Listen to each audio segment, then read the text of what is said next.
परम वंदनीय माँ शारदे तो विद्यार्थियों को प्यार भरा नमस्कार मेरा आप सभी को। तो जैसा कि आप लोगों को पता है समय बहुत ही कम है और तैयारी बहुत ज़्यादा करनी है।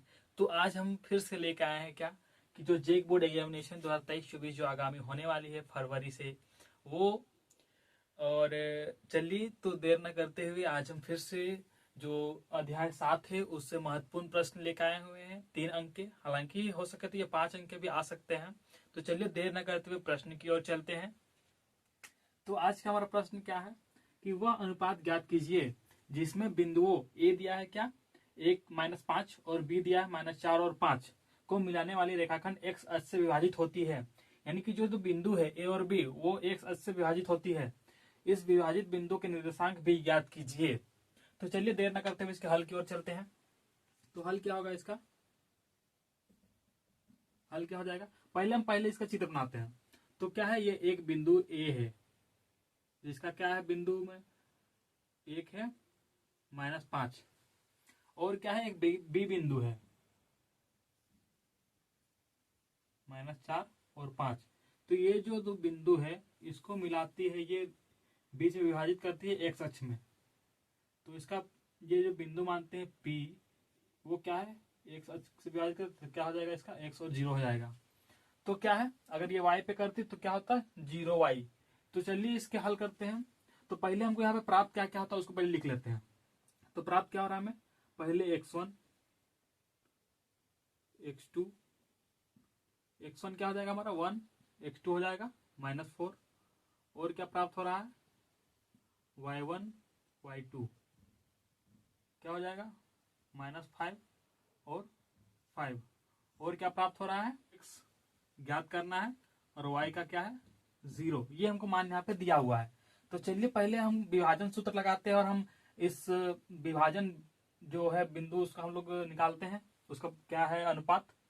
तो चलिए क्या है, विभाजन सूत्र लगाते हैं क्योंकि y ज्ञात है तो y का लगाते हैं m1y2 प्लस m2y1 बटा m1 प्लस m2।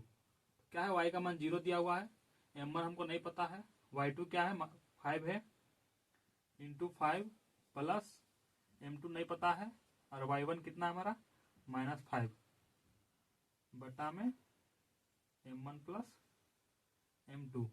तो क्या है, इसको हम लोग तिरछा गुना कर लेते हैं तो 0 हो जाएगा। यहाँ पे क्या आ जाएगा 5m1 प्लस -5m2। तो क्या है, ये जो प्लस में इसको हम लोग इधर ले आते हैं तो क्या हो जाएगा -5m1 बराबर -5m2। तो क्या आ जाएगा, ये गुना में भागा में आ जाएगा इधर m1 बटा m2 और ये माइनस से उधर चल जाएगा -5 बटा -5, ये कट के 1 हो जाएगा। तो m1 बटा m2 क्या हो गया 1:1। ये हो गया, इसका अनुपात हमको निकल गया। ये फाइनली क्या हो गया हमारा m1 और m2 का अनुपात 1:1 ये हो गया। तो आगे क्या हम लेके चलते हैं, क्या हमको m1 और m2 पता चल गया तो यहाँ से हम x का मान आसानी से निकाल लेंगे, विभाजन सूत्र बैठाएंगे। क्या हो जाएगा x का विभाजन सूत्र m1x2 प्लस m2x1 बटा m1 प्लस m2।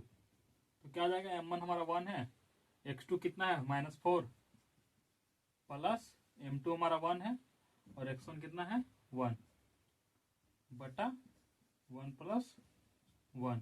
तो क्या हो जाएगा फाइनली हमारा x बराबर -4 प्लस 1 बटा 2 क्या हो जाएगा -3 बटा 2x। तो ये जो विभाजन बिंदु है इस विभाजन बिंदु का निर्देशांक ज्ञात कीजिए। तो हमको इसका निर्देशांक क्या मिल गया, क्या हो जाएगा, पी बिंदु का निर्देशांक क्या है हमारा x और 0। तो क्या हो जाएगा -3 बटा 2 0। ये हमारा हो गया आंसर। बहुत ही आसान सा प्रश्न था। ये 3 अंक का भी पूछ सकता है या फिर ये 5 अंक का भी पूछ सकता है। तो चलिए इसी तरह का एक महत्वपूर्ण प्रश्न है जो अध्याय 7 से है उसको लेकर चलते हैं। चलिए नेक्स्ट प्रश्न की ओर चलते हैं। तो हमारा अगला प्रश्न क्या है, के का मान ज्ञात कीजिए ताकि तीनों बिंदु संरेखी हो। तो अध्याय 7 से यह प्रश्न है 7.3 से। तो क्या है 7 - 2 5 1 और 3 और के है, ये 3 बिंदु है। तो पहले हम यहाँ पे छोटा सा एक चित्र बनाने का कोशिश करते हैं ताकि हम प्रश्न को आसानी से हल कर सके। तो क्या है, एक बिंदु ए है, एक बिंदु बी है, एक बिंदु सी है। इसका निर्देशांक मानते हैं क्या, 7 और -2। और बी बिंदु का क्या मानते हैं, 5 और 1। और सी बिंदु का क्या है, 3 और k। ये 3 बिंदु है, 3 बिंदु मान लिए। तो पहले हम यहाँ से मान याद करते हैं, आपको क्या क्या यहाँ से निकल जाएगा मान, वो लिखते हैं हल में। क्या हो जाएगा, x1 बराबर 7, x2 मानते हैं 5, x3 क्या हो जाएगा हमारा 3, और क्या है y1 हो जाएगा -2, y2 हो जाएगा 1, y3 हो जाएगा k। ये हमको दिया है। तो क्या है कि अध्याय 7 में हम लोग त्रिभुज का क्षेत्रफल का हम लोग फॉर्मूला पढ़े हैं। तो लिखेंगे क्या,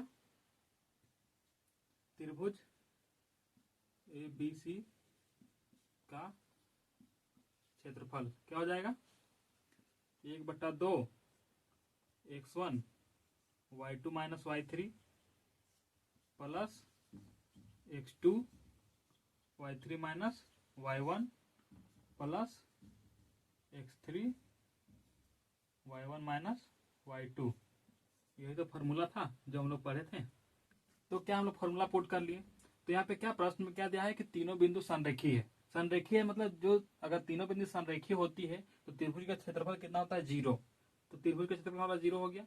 तो यहाँ से हम लोग एक एक करके इसका मान पुट करते हैं। तो क्या हो जाएगा, 1/2 गुना में x1 है, x1 7 है हमारा, y2 है 1 माइनस y3 k है, फिर क्या है हमारा प्लस x2 कितना है हमारा 5, y3 कितना है k minus y1 -2 plus x3 कितना है हमारा है 3, फिर क्या है y1 कितना है -2 माइनस 1।